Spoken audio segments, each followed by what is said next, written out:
heal the world, make it a better place for you and for me and the entire human race. There are people dying. If you care enough for the living, make a better place for you and for me.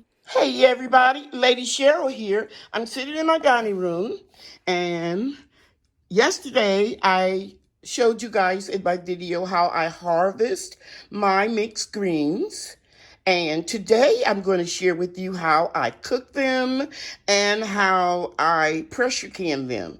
Now, I couldn't possibly put all of these greens in my refrigerator. So, as you can see, they're still crisp because I put them in my unheated garage. Okay? So this morning, I'm already simmering my turkey wings, smoked turkey wings that is. And now I'm going to pick through these greens, and I'm going to put the greens that I'm going to cook in this box, and everything I'm going to compost will be in this box. Okay? So all you have to do is just go through them, pick them off. And I know that I grow organically, so I don't have chemicals on my greens, but I go through them and look at both sides of them very carefully to make sure that I don't have any insects in them. And then I'm going to put them in this box right here. Okay, so let's take another one off. And I'm going to examine all the areas of the greens, and these are going to be so easy to clean. All I have to do is rinse them a couple times because, like I said, there's nothing chemical on them. And then I'll come back after I've done this to all of them, all of the kale, all of the mustards, and the turnips, and then I'm going to bring you back and show you how I remove the stems from the older, larger greens and chop them up and then add them to my pot liquor of smoked turkey wings. I'll be back. Okay, so I have cleaned at least 1/3 of the greens, and you can see the compost, the material is here. This kale leaf is just so huge, so beautiful. Did I say kale? Let me say that again. This curly mustard green is really huge and pretty. Okay, so now I'm going to take these over to the kitchen sink, and I'm going to rinse them about 3 times, and then I'll come back and show you how I cut them up. All right, now, as you can see here, I'm soaking a sink full of greens, and I have my compost box right over here so that I can, put any little stems or any small pieces of debris. And over here, I've washed these 3 times, and basically I just rinsed them. And then the next thing that I'm going to do is just to put them in a row or bunch together, and then I'll start slicing them right here, real small. And if the stems feel tender, I'll keep them, but if the stems feel tough, I'll remove them. I'll be back. You can see here, I nicely sliced these. So they're, and I could go over them again with the knife to make them look more chopped. And I'll keep this little portion, but this little stem right here, I'll go ahead and put it in the compost because I'm not going to cook my greens a long time because I don't like them mushy. So I'll just remove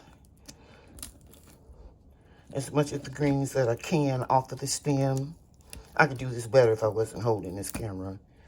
And I'll throw this in the compost, and I'll cook the rest. Okay, it's just as simple as that. Now, I am not going to show you, make a big, long 2-hour video cutting up all these greens. I'm just going to coarse chop them one more time, and then I'll put them in the pot. Now, you can see I chopped them up again. I'm just going to add them to the pot liquor. I removed all of the meat out of the pot. Because what I do is I shred up my meat with a fork because it's been cooked real tender. And then I'll evenly distribute the meat in the jars. That way you won't get a jar with some meat in it and then you'll get a jar with no meat in it. And by the way, I haven't put any seasoning in here because of my high blood pressure and kidney disease. I don't want to add any extra salt, but I will add some minced garlic, red pepper flakes, and a little black pepper. Okay? I'll be back when I have this pot full of greens. Okay, guys, as you can see here, I have washed and removed the greens out of this box. It's about 1/3 of the greens. And I have them in this pot. I didn't add any liquid to it, only a small amount that was used to cook the smoked turkey wings. And you can see that it's boiling. You can hear it. I want to just share a few things with you. Greens taste much better, especially turnips and collards, after they have been kissed several times by a frost. They actually taste sweeter. But all greens will taste a little sweeter after they had several frosts. Now, we've had a lot of frost so far and even a lot of snow. So as I told you yesterday, I don't like a lot of soggy greens, and these are going to be pressure canned for 90 minutes for each quart, because anything that you pressure can that has meat in it, or meat stock, a broth, a juice, pot liquor, whatever you want to call it, you need to pressure can a quart for 90 minutes and a pint for 75 minutes. So this is going to cook down some more.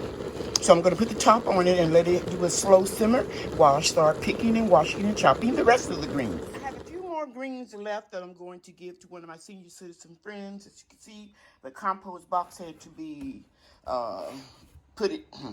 as you can see here, I had to move the compost box into a larger box. And let me show you what I'm doing with the rest of the greens. I only have this small sink full to just chop up, and I'm currently removing the meat from the bones of the turkey wings. Here I'm removing some of the meat from the bones. I am putting a little of the meat in the pot, but not a lot, just a little bit to keep the flavor, but all of the taste, the essence of the meat is in the juice. So I didn't add any water. If you didn't know, greens, depends on the type that you have, are anywhere from 85 to 91% water. They contain a lot of water, so you don't need to add water. Only water that was added to these greens is the little water that I used to simmer the turkey wings in. Okay, so I'm going to cook these for about 20 minutes now that I have them. And I have a few more to put in here. Then I'll put the timer on for 20 minutes, and then I'll start my canning procedure. Okay? All right. My meat cleaver allows me the opportunity to chop up this meat real fine. And then I'll evenly distribute it in all of my jars.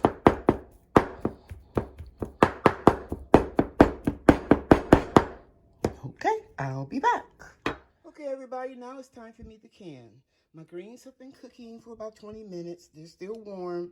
I've sanitized my quart jars with dishwashing detergent and water, and then I rinsed them very well in boiling water.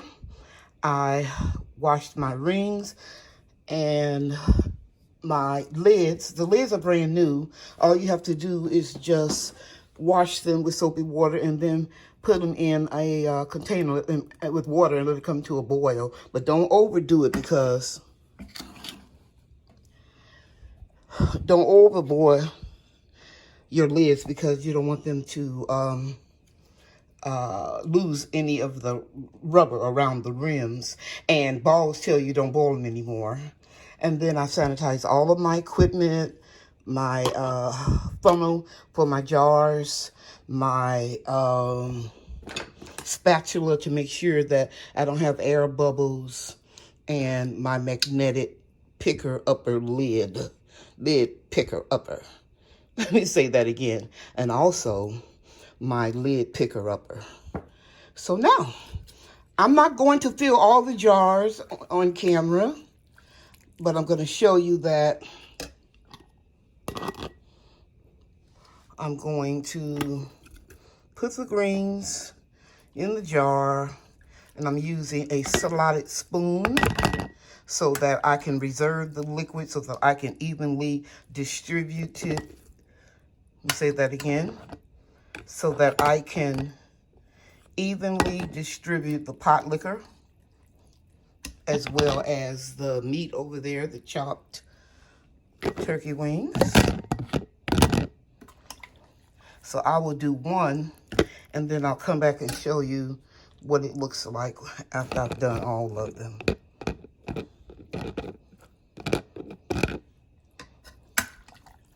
And so this is hot, as you can see the smoke. So I have my 921 model All-American canner on the stove, and I have 3.5 cups of water that I'm bringing to a boil so that I won't put a warm jar into cold water and cause it to crack. And you shouldn't do that vice versa, meaning that you shouldn't put a cold jar into hot water. So keep your temperatures about the same. So I'm already warming up my water. Try that again. So I'm already warming up the water in the canner. Let me show you. Here's the canner, and there's about 3.5 cups of water in there. I measured it, and so I'm bringing that to a boil, and then I'll put my jars in the canner. So I added enough greens to fill up the jar, and then I put some meat on top of it. Then I added a scoop or two of pot liquor. I'm gonna put a little bit more in there, and I'm filling it up right there to the rim. See that? That first rim. And then I'm taking my spatula and I'm debubbling it to make sure that there aren't any air pockets in here. And also it kind of helps push the meat throughout the jar. So there are no air pockets. I'm going to put the spatula right here because it's still sanitized. And now I'm going to wipe the rim of the jar. So you have some oil that came out of the turkey meat. And anytime you have oil or sugar, you want to make sure you thoroughly clean that rim. You should always do it, but do it a couple extra times if you have oil and sugar. So now I'm going to use vinegar. That's what I use to clean my rim because it sanitizes it as well. 5% white vinegar, and I've got a clean paper towel, and I put some vinegar in this little bowl. I'm just going to wipe this rim real good and make sure that I clean just this part of the rim is what you have to concern yourself with. And you even have oil on your skin. So if you touch it with your skin, go back and wipe it again. So I did that about 3 times. And I am certain that there's nothing on that rim. So I'm going to get me a lid out of my hot water. And I placed it on top. And then I will just put a ring on it. And you only want to put the ring on and screw it finger tight. That's it. Don't overdo it because pressure will build up in your jar while it's in the pressure canner and it needs to escape. So don't put the lid on too tight. That can also cause it to crack. So now I'm just going to put it over in the canner. I'll come back when I have repeated the steps that I just showed you to all 7 quarts and put them in the canner. And you can see the water is getting hot. So let's repeat the steps again. We made sure that we had a sanitized jar with boiling water as well as the lid. And we filled up the jar with our greens. We added some meat to it. And we added some pot liquor up to the rim. Right there. Then we wiped the lid off several times with vinegar. We put a lid on and we put a ring on. So now I'm going to do all the jars like I said, and I'll be back. I have all of my 7 quarts inside of my canner. And now I'm going to pour the rest of the vinegar in the canner. This keeps your jars from getting cloudy. And I'm going to turn the heat up. Let it come to a boil, and then I'll show you what I do next. Okay, guys, so you can hear the canner boiling. So now it's time for me to put the top on it. I'm going to put it on right here and line it up everything and put these bolts on, okay? I'll be back. I'll offer you a little tip about these bolts. Don't screw them on real tight until you get them all on all the way around the canner, okay? And once you do that, you screw to the right, righty-tighty.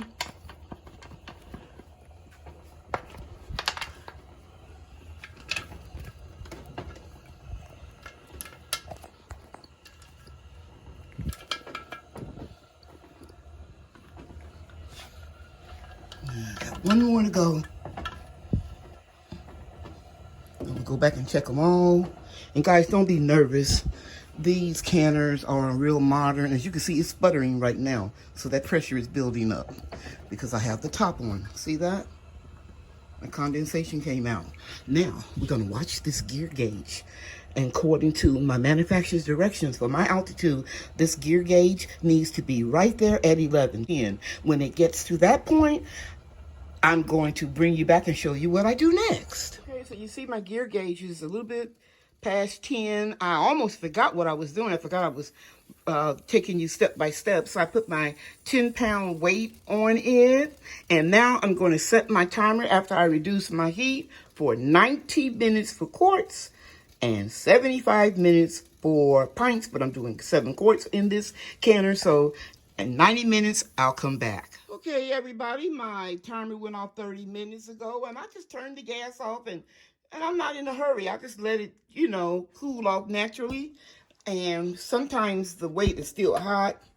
Yeah, it's still hot. So what I'm doing here is I'm just releasing that. You can hear a little air. And you see the gear gauge is down at 0, so I'm going to take the bolts off. To the left, to the left. Everything you own in the box to the left. Okay. So the pressure is gone. There we go. And so I'm going to lightly turn it just a little. And I always position that top away from me, but you can see the steam coming out. I'll just put it down here for right now. And,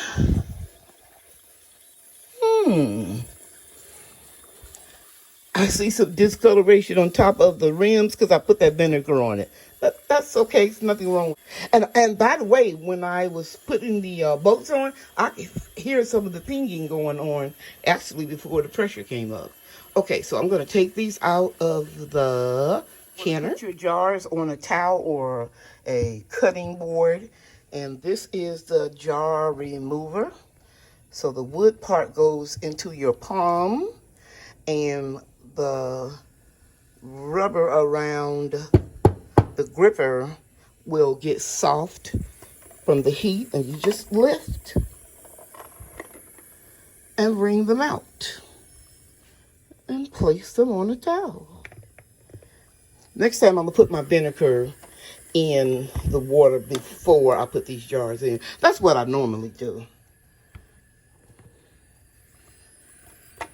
And so just don't let the jars touch because they're still real hot. And let's go close so that you can see they're still boiling. See that? So I'm getting the last one out.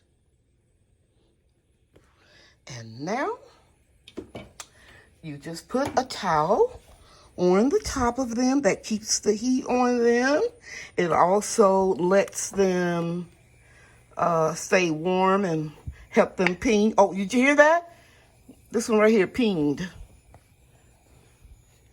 And there you go. And that's it. Ladies and gentlemen, that's a wrap. I love to watch the boiling of the food that's in the jar. Another thing I want to tell you is some people keep the rings on the lids. I don't. Bulbs recommend that you remove them because you can have a false seal. Okay, so remove the rings after 24 hours. Wash your jars off in a warm soapy water or room temperature water. And then it'll be at that point that you will either put a label with the date, or I just take a permanent marker and mark across the lid the month and the year, because I don't reuse lids for canning. A lot of people do, and I'm not saying that they are wrong and I'm right. There are a lot of ways to do things. So I use my old lids for crafts. Okay? All right. I hope you enjoyed this video. Don't be afraid to can. It's a very rewarding thing to do, to grow your food, to preserve it, and to know exactly what's inside of that jar. Okay? And I've been doing this for a long time. I used to use a Presto canner. I have been using this All-American canner for 7 years.